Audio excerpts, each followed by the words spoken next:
Dear student, today we will discuss about various topic related to the subject community pharmacy.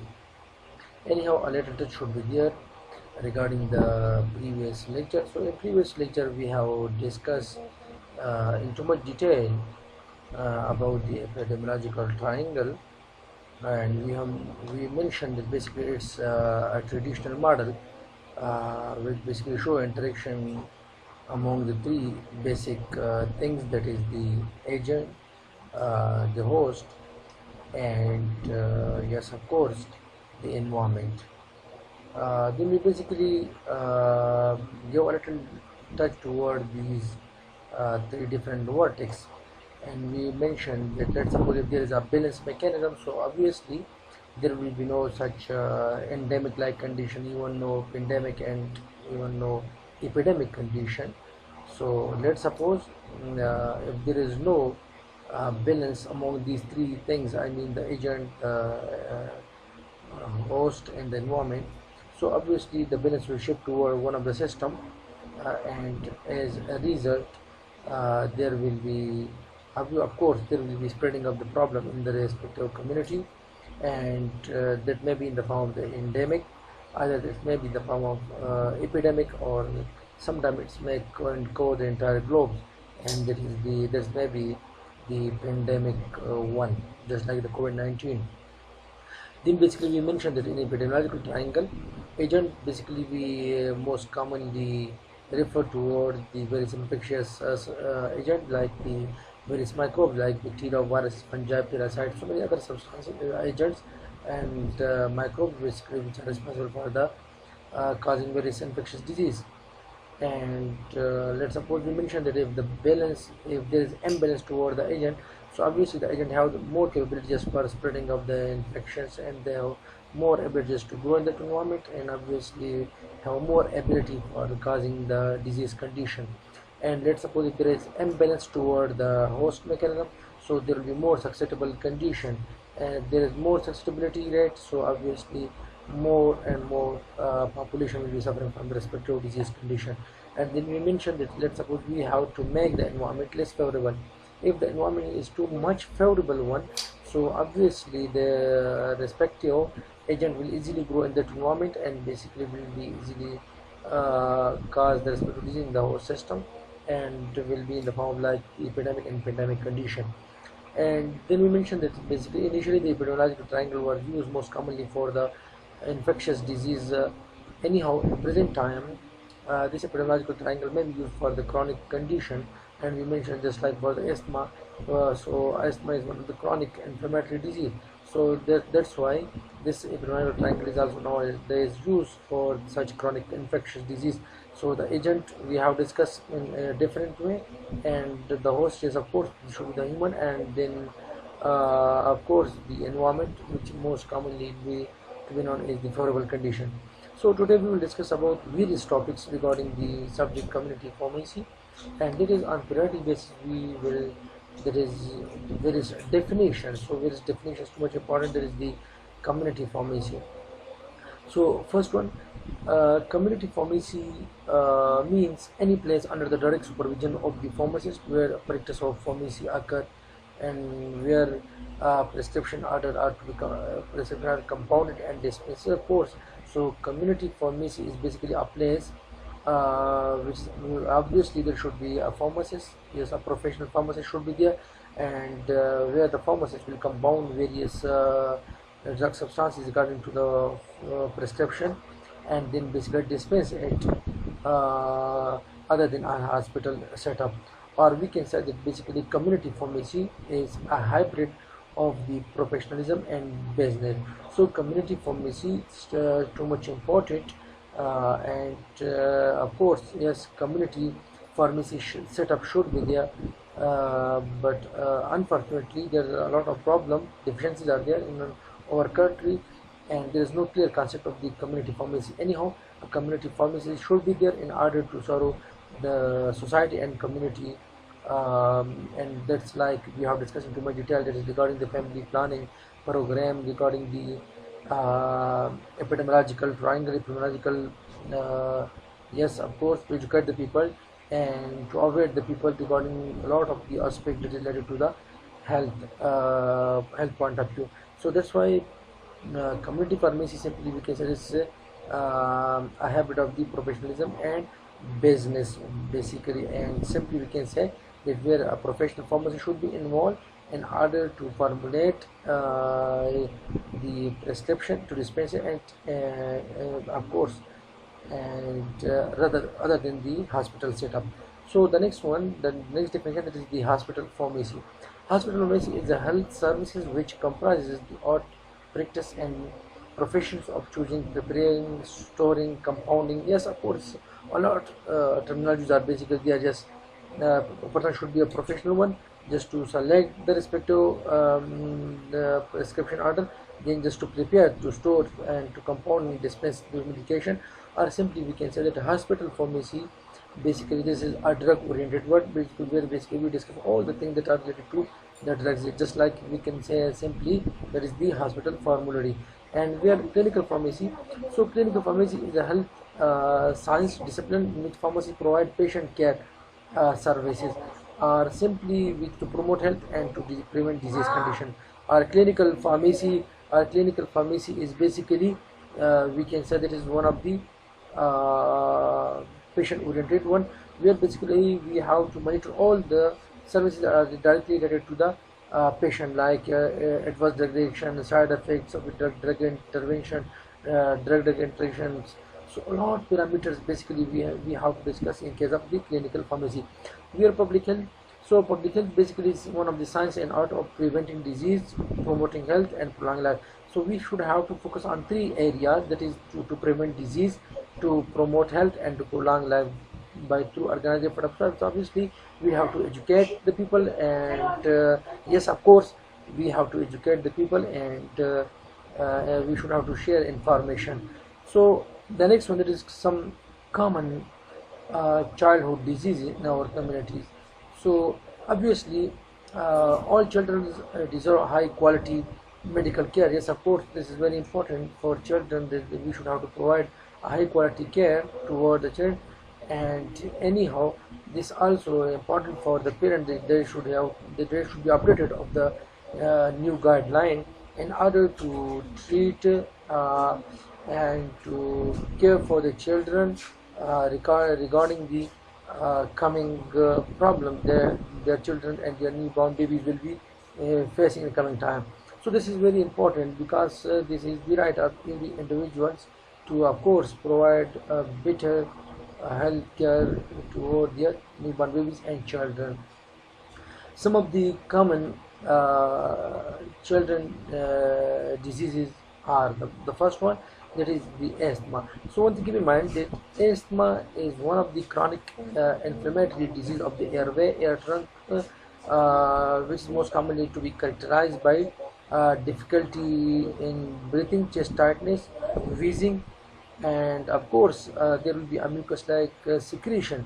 So one thing to keep in mind, that asthma causes the inside wall of the airway, and there is thickening of the airway will be there. So it will, and one thing to keep in mind, that the airway will swell and the muscles around them will tighten, and it's become difficult for the air to move.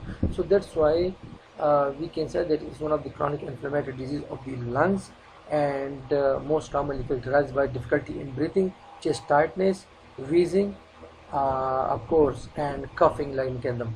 And one thing to keep in mind, that around 79% of the people in the United States had asthma in 2009. So obviously most of the people are suffering from this particular problem in the United States. So that's why these are the surveys, various data are there regarding the different countries of the world, and of course a lot number of figures they have basically mentioned. So a person with asthma may experience this the common sign symptom. It is tightness, chest tightness will be there, wheezing will be there, difficulty in breathing, coughing, and increased mucus production. So obviously there will be a mucus production, so there will be difficulty in breathing mechanism. Type of asthma, one thing keep in mind, asthma have a lot of the types, like asthma related to adult, that is related to children, especially seasonal asthma and typical asthma, atypical asthma. A lot different type of the asthma are there. Anyhow, our topic is too much restricted toward the child, so we have to discuss that is the childhood asthma. So asthma is the most common chronic condition in children. It can develop at any age, but is slightly more common in children than in adult. In 2017, children that is age 5 to 14 years were most likely to experience asthma. So asthma is too much common among all candidates. Anyhow, it's too much common in case of the children. It is children age 5 to 14 years were most likely experience of asthma. In this age group, the conditions affect 9.7% of the people. It also affects 4.4% of children aged 0 to 4 years. In the same year, asthma affects 7.7% of the people aged 18 years. So that's why, according to American Lung Association, yes, various data they have collected. But one thing keep in mind that most probably children are affected and a lot of parameters are there. So some common factors are triggered that basically trigger the situation in case of the children, and those are the first one, respiratory infections and cold. There is cigarette smoke, including second hand tobacco smoking, allergens, air pollutant, including ozone and particle pollutions, exposure to cold air, sudden change in temperature, excitement, stress, exercise. So all these are the various factors which basically trigger the situation. So one thing keep in mind that that investigation is very important. So the doctor will focus on the upper respiratory tract, chest and the skin. So various areas are basically there where the doctor will have to concentrate. They will also check for runny nose, swollen nasal passages, any growth on the inside of the nose. So all these are things that should have to keep in mind. Asthma test is, of course, asthma test should be conducted, like spirometry is most commonly used.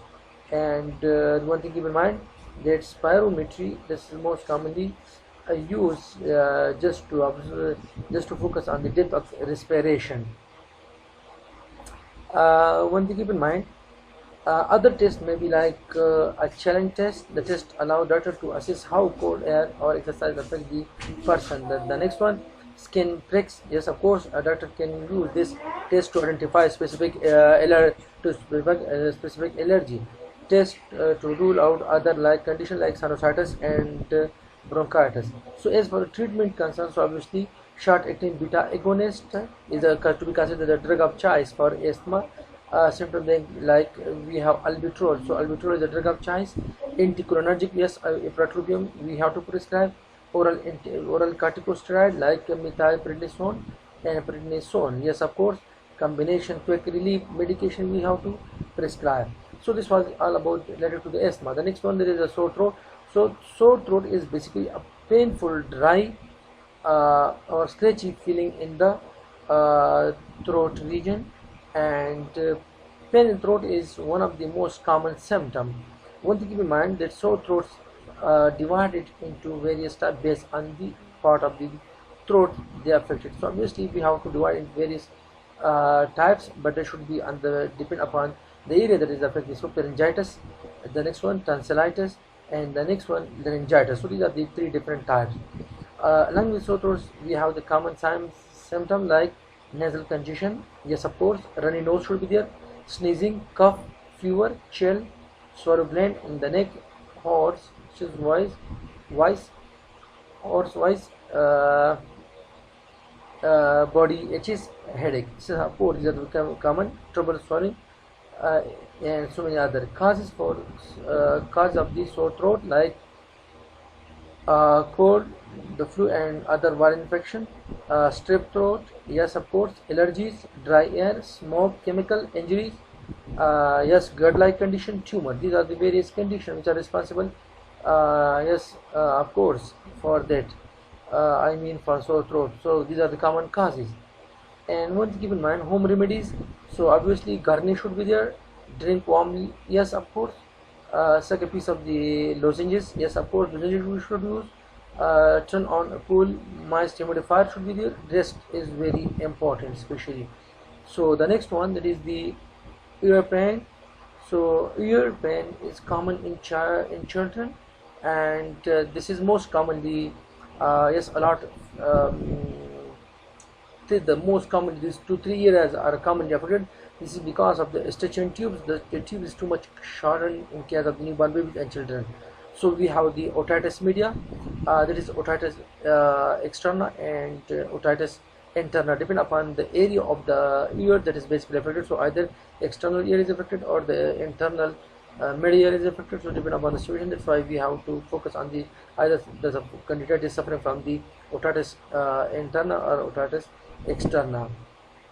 So in such condition, if in case of ear pains, there's obviously this have a pain sensation in the entire mouth region.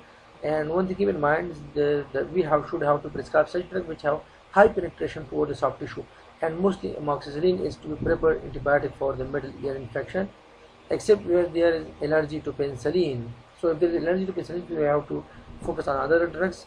Yes, of course, many true ear infections are caused by viruses and do not require antibiotics. So of course, if it's related to antibiotics, but if it is restricted, if it is related to the viruses, so obviously we have to avoid the antibiotic. Anyhow, to avoid the secondary infection, so in that circumstances we focus on the antibiotic. So I think for today it is sufficient, and inshallah the remaining we will discuss in the coming class. So we have to discuss a lot, that is the related to definitions like community pharmacy, hospital pharmacy, clinical pharmacy, yes, of course, public health.